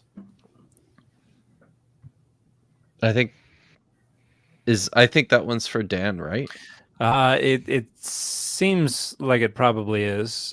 Previously argued there's no extra biblical source for Jesus not derived from the tradition about his resurrection. So Josephus is talking about James and just says who's the brother of Jesus who was called Christ. And that's not really much. That's not much information beyond just that these two men had a relationship. But I don't recall exactly when I said there was no biblical source not derived from the tradition about his resurrection. But if I said something like that, then this would be a source for at least knowledge of his existence. But I do think that the tradition about Jesus's resurrection is also there. Josephus is not saying this in the absence of a tradition about Jesus's resurrection. Josephus is saying something about James and then bringing in information about Jesus based on the tradition that spread about his resurrection. I don't think he would have said anything at all if he had no knowledge of a tradition about a resurrected Christ. But importantly, unless you're Gary Habermas, you also can't marshal Jesus had a brother named James and Josephus knew about this into Jesus rose from the dead. I think that's right? You just got to have faith, Kip. Constellation Pegasus. What is a demon in Judaism? Can't really find a concrete answer. Judaism seems to be an incomplete religion. An incomplete religion. I don't like that last part, but that's an interesting question at the start. Yeah. I think you don't really, in the Hebrew Bible, you don't really have a word for demon. The closest you get is Deuteronomy 32:17, which just refers to Shedim, which is probably just a category of regular old deity. You have, for instance, in the Deir Allah inscription, a reference to the Shedain, which is an Aramaic-ish plural of probably a related word. And so it's probably between the Persian period and the Greco-Roman period that there's the influence of these concepts of malevolent divine forces. You have them in Mesopotamia, you have them in Egypt, you have them in elsewhere, where they get in through your ear, and menstruating women are particularly susceptible to demonic, although they don't use anything we would translate. Only while we're menstruating. Okay. It's when the boundaries are the thinnest, and so when women are particularly susceptible. But yeah, I don't think it gets picked up in Judaism and in the Greco-Roman period, and probably some influence from Zoroastrianism. But yeah, then Christianity just runs wild with it. Mm-hmm. And I just want to also follow up on that, saying that makes Judaism incomplete. It's like, really, having demons makes a religion complete is not a claim I would agree with. I think that represents a pretty evolutionist view. That's what we have now is complete and full and right, and anything before is a particular strand, even, right? Because Buddhism has no concept of demons or angels, really. So, yeah. It's interesting because every religion sets their own requirements. So, like, Islam will say, we're the only religion that does X, and then Christians will say, we're the only religion where God came down to us, and then like it's like you're setting the standard and then saying we meet that standard. Solving problems of their own creation, right? Yes, right. Okay. Well, there's a scholar named Brent Nongbury who does a lot with New Testament textual criticism. My colleague, your colleague, yeah, he's at MF. Yeah, wrote a great book called Before Religion, which shares one of a strong consensus view that actually the William Cavanaugh book I referenced also argues for, which is basically that the concept of religion as we understand it today is primarily a production of the Renaissance, Reformation, and Enlightenment. And there's an argument to make for medieval Islam also developing a very similar concept with their word din. But and what Nongbury says is that religion today is anything that sufficiently resembles Protestant Christianity. And so the lens that we tend to look through when we're thinking and talking about religion is what Protestant Christianity says religion is, which is basically Protestant Christianity says we're the pinnacle of religion. Everybody else they're just wannabes. Right. And so this seems like a manifestation of that presupposition of a Protestant Christian view of what religion is supposed to be. Mm-hmm. Mm-hmm. I mean, there are reasons when you look at a world religion textbook, for instance, like people have conversations about what makes a thing a religion in general. And there will be lots of different lists of descriptors or elements of a tradition that, well, this is and this isn't. Does that make it a religion or not? And the fact that there are various lists to begin with tells you something. And the fact that you'll at the end of the day they'll say, but if it's like more than half of these, we'll call it a religion, and that's and call it a day. Like there's maybe this guy too, Koku von Stuckrad. Does that ring a bell? No, Matt. Not another colleague. Okay, so he has a wonderful paper about the discursive study of religion, and this is something that I've shared many times, and it always freaks people out when I say it. But there's only one necessary and sufficient feature that is found in every last thing that is labeled religion, and only in those things that are labeled religion, and that is that they have been labeled religion. And so that's great. I was like, what? Dead serious. This is this is an actual fact. There is no other feature you can point to that is possessed by everything that is labeled religion and only those things. And so Koku von Stuckrad's argument is that for a discursive approach to the study of religion, we need to understand religion as societal arrangement of knowledge about religion. In other words, religion is whatever a group decides is a religion. And that's the end of the discussion. So is Diablocritics a religion? Yes. Okay. Clearly. Whatever you want it to be. Whatever you want it to be. Okay. Solidified. So, Jenny and Joe Knox, thank you for the $10 super chat. My husband and I geek out to you all. Thank you. And we'll end on this last question. Thanks, Jenny and Joe. Yeah, that was very nice. As a classicist, I think that even philologists living in the printing press era tend to underestimate the textual fluidity of ancient texts. No question. We agree. Yes. Yes. That's it's nice to hear a classicist say that, because it's I don't know. It's, I think in the sometimes, I don't know, sometimes we who play in the new philology side of things tend to straw man the classicists and say that they kind of are stuck on the old philological paradigms and don't like fluidity and stuff like that. But so thank you, Revelo 178. It's good to hear your comforting words. Yes. And if you haven't seen it before, go check out the video. I am the very model of a biblical philologist. Yeah. Yes. Oh, really? Oh, dear. Oh, do you not know that one, Jeff? No, I don't. Oh, it's well. Yeah, it is. I will look it up. So great.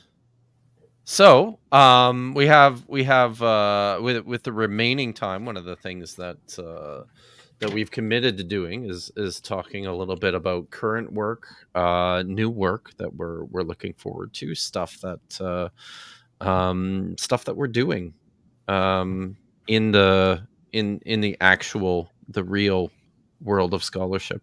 I don't know if we should call it that. So yeah, maybe why don't you start, Matt? Tell us what's going on at MF in Norway. Yeah, no, it's good. So last month we had Lauren Stuckenbrook at MF. He was here working on his edition of Ethiopic Enoch, and I just kind of was over here, not because we have resources to give him, but because a few of us know him, and he was able to find a quiet place to work at MF. So I had a good time sharing meals and nerding out with him while he was there, while I was here. So it was great. And yeah, I'm working on two books at the moment. So I sent off a couple of chapters of my book on sacred scripture for our bachelor program that's written in Norwegian that we're working on.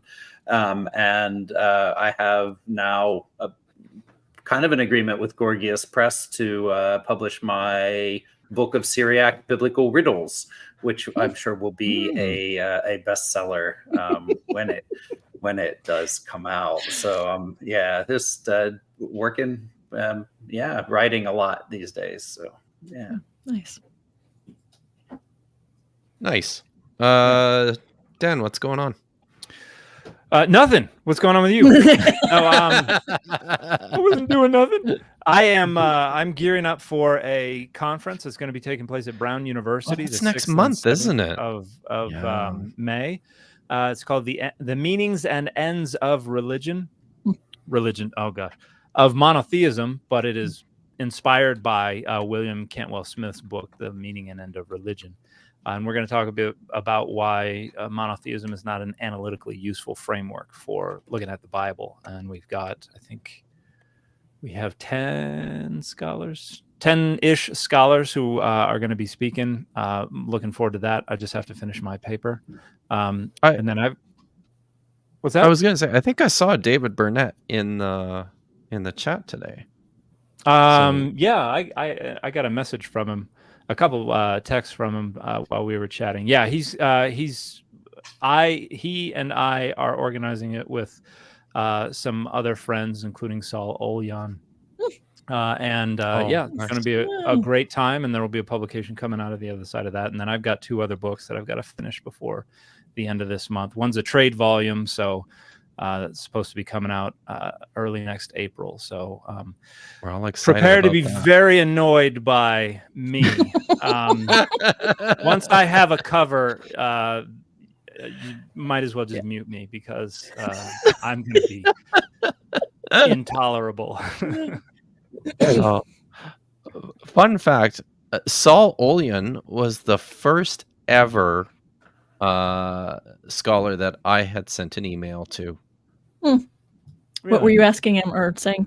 What was He actually did work on a Dead Sea Scrolls fragment while he was a student at Harvard, and I was working on it for my MA thesis. So, but yeah. But it took me like 2 days of breathing into a paper bag and typing out 16 drafts of the email before. Yeah. And Josiah Bisbee is the other person who's helping us with it, and he's a PhD student with Saul at Brown right now. So I'm looking very much forward to being in Providence. I've never been there before. Nice. Yeah. Cool. Jen, what's up? I'm working on the audio for Marriage in the Bible. What do the texts say? Recording that finally, trying to get that out in the next month if I can, and doing a couple pieces on the same for Bible and Interpretation, a website that's meant for a lot of people who are watching this, for general audience who's interested in kind of the kinds of conversations we're having. So it was nice to be asked to do that. And I already mentioned the podcast, the official, like we actually pay people to do nice technical work on our podcast, not just a YouTube live stream or whatever. Wild Olive, game-changing conversation about literature, culture, and the Bible. Yeah, that's awesome. Yeah, I think everybody will share links, and we can post links to all this stuff in the descriptions. Oh, there we go. That's cool. I can bring that up so everyone sees it too. I've showed it. There we go. Do it. Okay. Thank you. Yep. That's awesome. So, all right, Josh, how you doing? What's new? Yeah, so I am writing a book currently, Homosexuality in the Bible: A Fair and Balanced Approach, which is going to take into account all the ancient Near Eastern material, which hopefully will be good. I am also going to be teaching Learn Biblical Hebrew, which, Kip, I probably should have told you about before I said this. Starting in either May or June, but I think the class will start in June. It's a 10-week course, so it'll go in 3 semesters. We're going to be using Chunlin Seao's book. But yeah, so more to come here in the next week or so on that. We will definitely talk about that. That's exciting. That's cool. In the Thursday readings group. So yeah, sure. Oh, that's awesome. Good. All right. So I'm just I'm still plugging away at my book. I have crested the midway point, that's for sure. I just finished a chapter on family relationships, dynamics, property, and Jennifer's wonderful book on biblical marriage, which is very badly overexposed in my camera, was extremely helpful for that. So thanks, Jen. I appreciated that. Yeah. Dave, what are you doing these days? Well, I'm studying ancient. No, I'm not doing anything important. We have. Well, I say that, and then I say this. Dr. Kip's coming on Deep Drinks tomorrow, so everyone should go over there and watch that. That's going to be awesome. We're going to be talking about real. I'm so glad you said that because I totally forgot. So. Okay. Well, it might not be tomorrow, but it'll be sometime. It'll be the next episode. We'll discuss this after Kip, but yeah, that's what we're doing. I have deep conversations over a drink of the guest choice. And we've been a bit sparse lately because I've been working on a couple of cool short videos, and I've been incredibly busy with work. But things will be picking up soon, and it's going to be awesome. Excellent, that's great. So, very good. Are we going to finish on time? I think so. I think the first time ever. we're going to finish on time. Everybody who sent super chats that we were unable to get to those, I'm sorry about that. We have determined from here on forward that we're really going to try to stick to this 2-hour limit. So I hope that you continue to bear with us as we work out the kinks. This was fun, guys. Thanks everyone for watching. Thank y'all. Take care, and we'll see y'all in May.